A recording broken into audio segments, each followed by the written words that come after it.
Praise the Lord. இயேசு ஏன் 12 அப்போஸ்தலர்களை தேர்ந்தெடுத்தார் என்பதை பார்க்கலாம். இயேசு 12 அப்போஸ்தலர்களை பல முக்கிய காரணங்களுக்காக தேர்ந்தெடுத்தார்.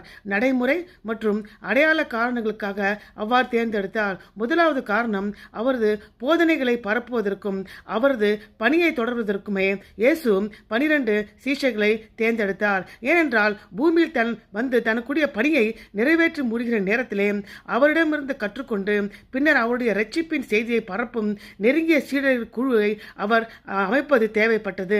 ஆகவே பரம்பேறுவதற்கு முன்பாக தன்னுடைய 12 சீஷர்களை இவ்வாறு கூறுகிறார். நீங்கள் புறப்பட்டு போய் சகல ஜாதிகளையும் சீஷராக்கி பிதா குமாரன் பரிசுத்த ஆவியின் நாமத்தில் அவர் ஞானஸ்தானம் கொடுத்து நான் உங்களுக்கு கட்டளையிட்ட யாவையும் அவர்கள் கை கொள்ளும்படி அவருக்கு உபதேசம் பண்ணுங்கள் என்று சொன்னார். இரண்டாவது காரணம் இஸ்ரவேலின் 12 கோத்திரங்களை குறிப்பதற்காக. 12 என்ற எண் இஸ்ரவேலின் 12 கோத்திரங்களை குறிக்கிறது. இவ்வாறு 12 சீஷர்களை இயேசுவும் தேர்ந்தெடுத்ததன் மூலமாக இஸ்ரவேல் ஜனங்களிடம் தேவன் செய்த உடன்படிக்கையை இயேசு தாமே மீட்டெடுத்து நிறைவேற்றுகிறார் என்பதை குறிக்கிறது. மூன்றாவது, அவருடைய வாழ்க்கை மரணம் உயிர்த்தெழுதலில் சாட்சியாக இருக்கவே இயேசு 12 சீஷர்களை தேர்ந்தெடுத்தார்.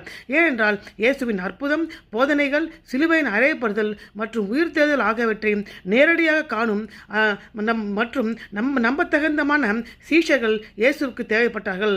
அதனால் அவர்கள் அவ்வாறு 12 சீஷர்களை தேர்ந்தெடுத்தாங்க.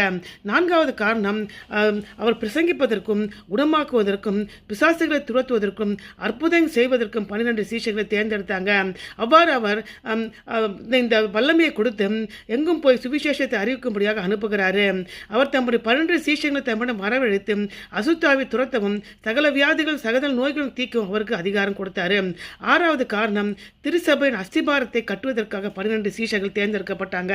ஏனென்றால் ஆரம்ப கால கிறிஸ்துவ தேவாலயத்தை நிறுவுவதில் அப்போஸ்தலர்கள் முக்கிய பங்கு வகித்தார்கள்.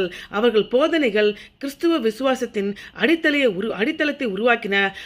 சீஷர்களுடைய முக்கியமாக அப்போஸ்தலருடைய போதனைகளே வேதத்தில் புதிய ஏற்பாடாக இணைக்கப்பட்டது.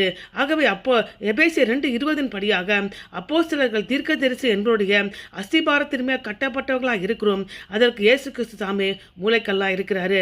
ஆறாவது காரணம் தேவன் சாதாரண ஜனங்களை தேர்ந்தெடுக்க என்பதை சுட்டிக்காட்டவும் 12 சீஷர்களை எடுத்தார். ஏனென்றால் மீனவர்கள், வரி வசூலிப்பவர்கள், சாதாரண மனிதர்களே இயேசு தன்னுடைய 12 அப்போஸ்தலராக தேர்ந்தெடுத்தார். தேவனை யாரை வேண்டுமானாலும் தன்னுடைய நோக்கத்திற்காக பயன்படுத்துவார் என்பதை சுட்டிக்காட்டினார். இதன் மூலமாக அவ்வாறு நம்மை அவர் தேர்ந்தெடுத்து சீஷர்களாகவும் பயன்படுத்தி கொண்டு வருகிறார். ஆமென்.